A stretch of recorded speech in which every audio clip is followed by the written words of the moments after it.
Hello my dear friends, আপোনালোকক এটি নতুন ভিডিঅ'লৈ আন্তৰিক স্বাগতম জনাইছোঁ। যিসকল বন্ধু-বান্ধৱী বৰ্তমান ADRE 3 আসাম পুলিচ ABUB বা SI exam GT PGT Assam টেটৰ বাবে প্ৰস্তুতি চলাই আছে, আপোনালোকৰ বাবে আজিৰ এই আসাম জিঅ'গ্ৰাফিৰ ভিডিঅ'টি অতি গুৰুত্বপূৰ্ণ। কাৰণ আজি আপোনালোকক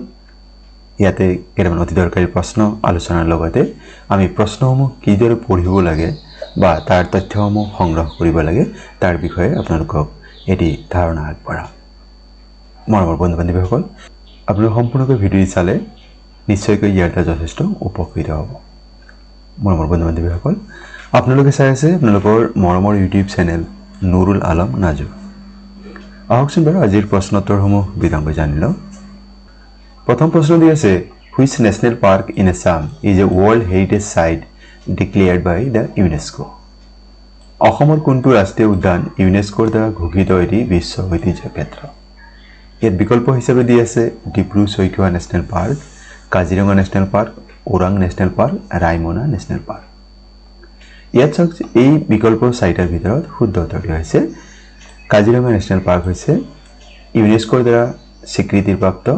বিশ্ব ঐতিহ্য ক্ষেত্ৰ, world heritage site. Option B আমাৰ কাৰণে শুদ্ধ উত্তৰ হয়। কাজিৰঙা বিশ্ব ঐতিহ্য ক্ষেত্ৰ হিচাপে ইউনেস্কোই ঘোষণা কৰিছিল 1985।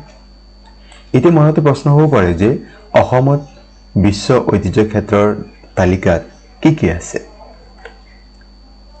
কাজিৰঙা 1985ত ঘোষণা হৈছিল আৰু কাজিৰঙা নেশ্যনেল পাৰ্ক হিচাপে ঘোষণা কৰিছিল 1974। এই কথাটো বহুত গুৰুত্বপূৰ্ণ হয়।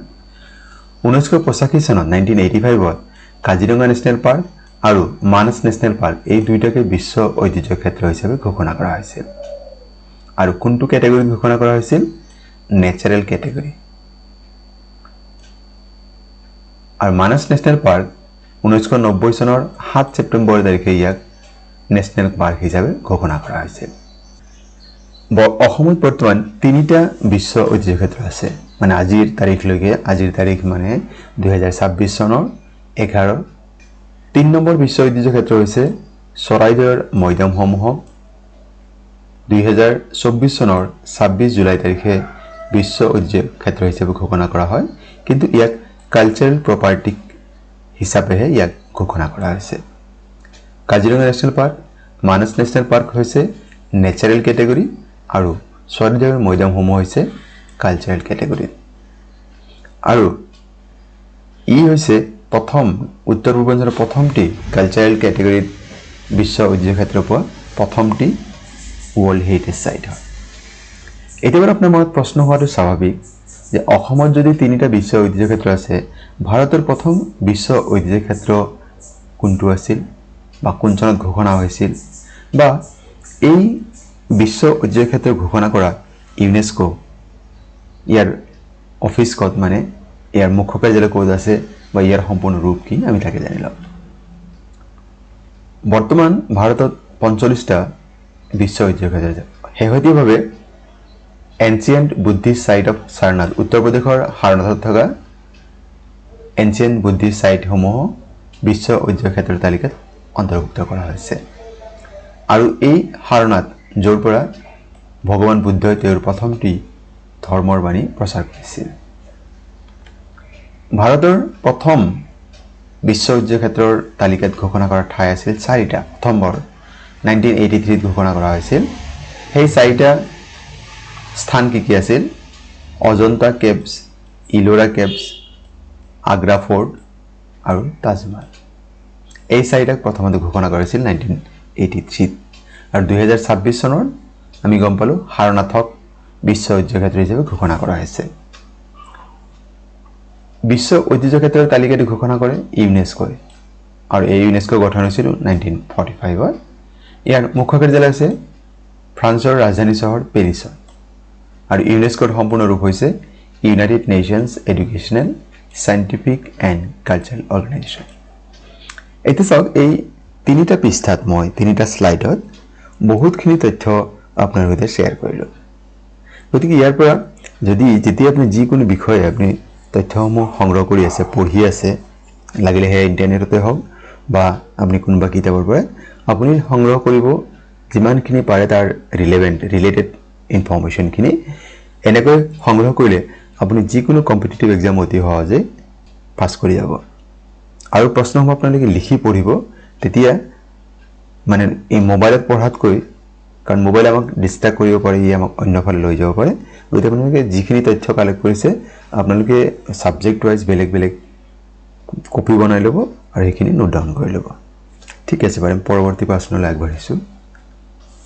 Assam shares shortest interstate boundary with which Indian state? অসমে কোনখন ৰাজ্যৰ সৈতে আটাইতকৈ ছুটি আন্তঃৰাজ্যিক সীমা ভাগ বতৰা কৰে ত্ৰিপুৰা মেঘালয় নাগালেণ্ড অৰুণাচল প্ৰদেশ ইয়াৰ শুদ্ধ উত্তৰ হৈছে ত্ৰিপুৰা অসমৰ সৈতে ত্ৰিপুৰাৰ যিটো সীমা ই আটাইতকৈ ছুটি হয় এটা চাওক যে ইয়াত প্ৰশ্ন হয় যে ভাৰতৰ কিমানখন ৰাজ্যৰ সৈতে অসমৰ সীমা চুই আছে উত্তৰ হ'ব 7খন সেই 7খন কি এবাৰ জানিল উত্তৰ ফালে আছে অৰুণাচল প্ৰদেশ পূব ফালে আছে ভাৰত অসমৰ পূব ফালে আছে নাগালেণ্ড মণিপুৰ অৰুণাচল প্ৰদেশ দক্ষিণ ফালে আছে মিজোৰাম ত্ৰিপুৰা আৰু মেঘালয় আৰু পশ্চিম ফালে আছে পশ্চিম বংগ এটা 7খন ৰাজ্য আছে আৰু ভাৰতৰ সৈতে দুখন আন্তঃৰাষ্ট্ৰীয় সীমা স্পৰ্শ হৈ আছে এখন হৈছে ভুটান আৰু দ্বিতীয়খন হৈছে বাংলাদেশ এই প্ৰশ্ন খুবই দৰকাৰী আপোনালোকে চাই ল'ব নোট ডাউন কৰি ল'ব বা আপোনাক কেইটা দিব যে অসমৰ দক্ষিণ প্ৰান্তত বা দক্ষিণ ফালে কোনখন ৰাজ্য আছে যদি আমি এনেকৈ যদি মনত ৰাখো 7খন ৰাজ্যৰ নাম ইয়াতে আছে বাৰু তেনেকৈ তেতিয়া আমাৰ কি হ'ব প্ৰশ্নসমূহ সহজ হৈ যাব আমাৰ প্ৰশ্নটো আছিল যে অসমে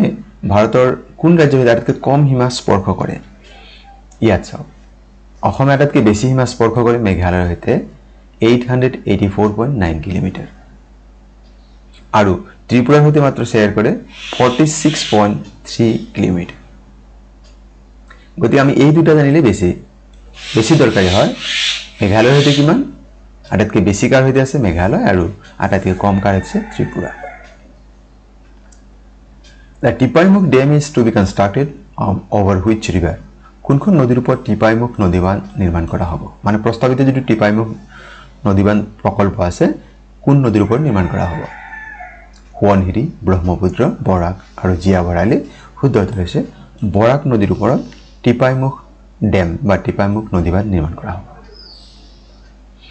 The Tipaimukh Dam is a proposed hydroelectric and flood control project planned to be constructed over the Borak River. Which district of Assam has the highest number of tea gardens in Assam? অসমৰ কোনখন জিলাত সৰ্বাধিক সংখ্যক চাহ বাগিচা আছে শোণিতপুৰ ডিব্ৰুগড় যোৰহাট তিনিচুকীয়া শুদ্ধ উত্তৰ হৈছে ডিব্ৰুগড় চাহ সম্পৰ্কে টি গাৰ্ডেন সম্পৰ্কে আমাক প্ৰায় প্ৰশ্ন দিয়া দেখা যায় ইয়াত চাই ল'ব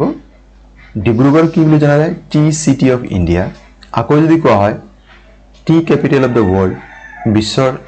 চাহৰ ৰাজধানী তেন্তে যোৰহাটক জনা যায় আমি কনফিউজ হ'ব নালাগে চাহ সম্পৰ্কে আৰু কেইটামান অতি দৰকাৰী তথ্য জনাইছো ইয়াতে T was first discovered in Assam in 1823 1823 চনত অসমত প্ৰথমে চাহ আৱিষ্কাৰ হৈছিল কোনে কৰিছিল স্কটিছ এডভেঞ্চাৰাৰ ৰবাৰ্ট ব্ৰুছে অসমৰ প্ৰথম চাহ কোম্পানীৰ নাম হৈছে আসাম কোম্পানী ইণ্ডিয়া লিমিটেড 1839 ত স্থাপন কৰা হৈছিল first T research centre in Assam প্ৰথম চাহ গৱেষণা কেন্দ্ৰ অসমত হেয়া হৈছে টুকলাই টি ৰিচাৰ্চ ইনষ্টিটিউট কেতিয়াবা দিয়ে যে টুকলাই চাহ গৱেষণা কেন্দ্ৰ ক'ত আছে কোন জিলাত আছে যোৰহাটত কেতিয়া স্থাপন কৰা হৈছিল 1911 চনত আৰু এই টুকলাই টি ৰিচাৰ্চ ইনষ্টিটিউট ই হৈছে oldest and the largest tea research institute in the world আৰু এটা প্ৰশ্ন আমাক দিয়ে Guwahati T auction centre was established in 1970 যদি আমি দেখাত এটা প্ৰশ্ন লৈছো যদি বহুতখিনি আনুষংগিক তথ্য আপোনালোকৰ সৈতে শেয়াৰ কৰিছো আপোনালোকে নোট ডাউন কৰি ল'ব নিশ্চয়কৈ আপোনালোকে ইয়াৰ দ্বাৰা যথেষ্ট উপকৃত হ'ব পৰৱৰ্তী প্ৰশ্ন in Tibet the Brahmaputra river is known as Brahmaputra নদীক তিব্বতত কি নামেৰে জনা যায় নামচা বৰুৱা মহানদী ইয়াৰলুং চাংপু ওপৰ এটাও নহয় শুদ্ধ উত্তৰ হৈছে ইয়াৰলুং চাংপু তিব্বতত ব্ৰহ্মপুত্ৰ নদীক ইয়াৰলুং চাংপু নামেৰে জনা যায় কৰবাত চাংপু নামটো পাব পাৰে ইয়াৰলুং নাথাকিব পাৰে তেতিয়া সেই চাংপুটি শুদ্ধ হ'ব The Brahmaputra river is known in Tibet the Yarang Changpo or simply Sangpo, which means purifier or the purifier one. Brahmaputra নদীক তিব্বতত জানিলো ইয়ালং চাংপো বুলি কোৱা হয় অৰুণাচলত সিয়াং আৰু দিহাং নামেৰে জনা যায় আৰু ব্ৰহ্মপুত্ৰ নদী যেতিয়া বাংলাদেশত প্ৰৱেশ কৰে তাৰ নাম হয় Yamuna Which national park of Assam is famous for pygmy hawk নলগাহৰি অসমৰ কোনখন ৰাষ্ট্ৰীয় উদ্যান নলগাহৰিৰ বাবে বিখ্যাত Dibru Saikhowa national park Kaziranga national park Orang national park Manas national park ইয়াৰ শুদ্ধ উত্তৰ হৈছে Manas national park In which district of Assam the construction of Tata Semiconductor plants is going on? অসমৰ কোনখন জিলাত টাটা সেমিকন্ডাক্টৰ প্ৰকল্প নিৰ্মাণৰ কাম চলি আছে এটা মই বিকল্প দিছে মৰিগাঁও কামৰূপ মেট্ৰো নগাঁও এণ্ড গোলাঘাট শুদ্ধ উত্তৰ হৈছে মৰিগাঁও জিলাত টাটা সেমিকন্ডাক্টৰ প্লেণ্টছৰ কাম চলি আছে মৰিগাঁৱৰ জাগৰুড নামৰ ঠাইত এই প্ৰকল্পৰ কাম চলি আছে ইয়াৰ ভূমি পূজন হৈছিল 2024 চনৰ 3 আগষ্ট তাৰিখে আৰু ইয়াৰ আনুমানিক যেটো ব্যয় হ'ব 27000 কোটি টকা পৰৱৰ্তী প্ৰশ্ন Where is গৰমপানী Wildlife Sanctuary located অসমৰ কোনখন ঠাইত গৰমপানী বন্যপ্ৰাণী অভয়াৰণ্য অৱস্থিত ডিব্ৰুগড় তিনিচুকীয়া কাৰ্বি আংলং শিৱসাগৰ শুদ্ধ উত্তৰ হৈছে কাৰ্বি আংলং জিলাত আছে গৰমপানী বন্যপ্ৰাণী অভয়াৰণ্য Which district of Assam was previously known as Karimganj অসমৰ কোনখন জিলা পূৰ্বতে কৰিমগঞ্জ নামেৰে জনা গৈছিল বিকল্প দিয়া আছে শ্ৰীভূমি কাছাৰ তিনিচুকীয়া হাইলাকান্দি ইয়াৰ শুদ্ধ উত্তৰ হৈছে Sribhumi The Assam Cabinet announced the decision to rename Karimganj district to Sribhumi on November 19, 2024 and the government issued the official notification enacting the change on November 21, 2024 2024 চনৰ 19 নৱেম্বৰে অসম কেবিনেটে সিদ্ধান্ত লৈছিল যে কৰিমগঞ্জ জিলাৰ নামটো শ্ৰীভূমিলৈ সলনি কৰা হ'ব আৰু ইয়াক কাৰ্যকৰী কৰা হৈছিল 2024 চনৰ 21 নৱেম্বৰ তাৰিখে শ্ৰীভূমি জিলাৰ সদৰ ঠাই হৈছে Sribhumi What is the rank of Assam among the Indian states in terms of population জনসংখ্যাৰ ফালৰ পৰা ভাৰতৰ ৰাজ্যসমূহৰ মাজত অসমৰ স্থান কিমান 18 17 16 15 শুদ্ধ উত্তৰ হৈছে 15 জনসংখ্যাৰ ফালৰ পৰা ভাৰতৰ ৰাজ্যসমূহৰ মাজত অসমৰ স্থান 15 নম্বৰ আৰু কিছু কথা জানিল আৰু অসম হৈছে উত্তৰ পূৰ্বাঞ্চলৰ ৰাজ্যসমূহৰ ভিতৰত আটাইতকৈ বেছি জনবহুল ৰাজ্য অসম ৰাজ্যই ভাৰতৰ মুঠ জনসংখ্যাৰ 2.58%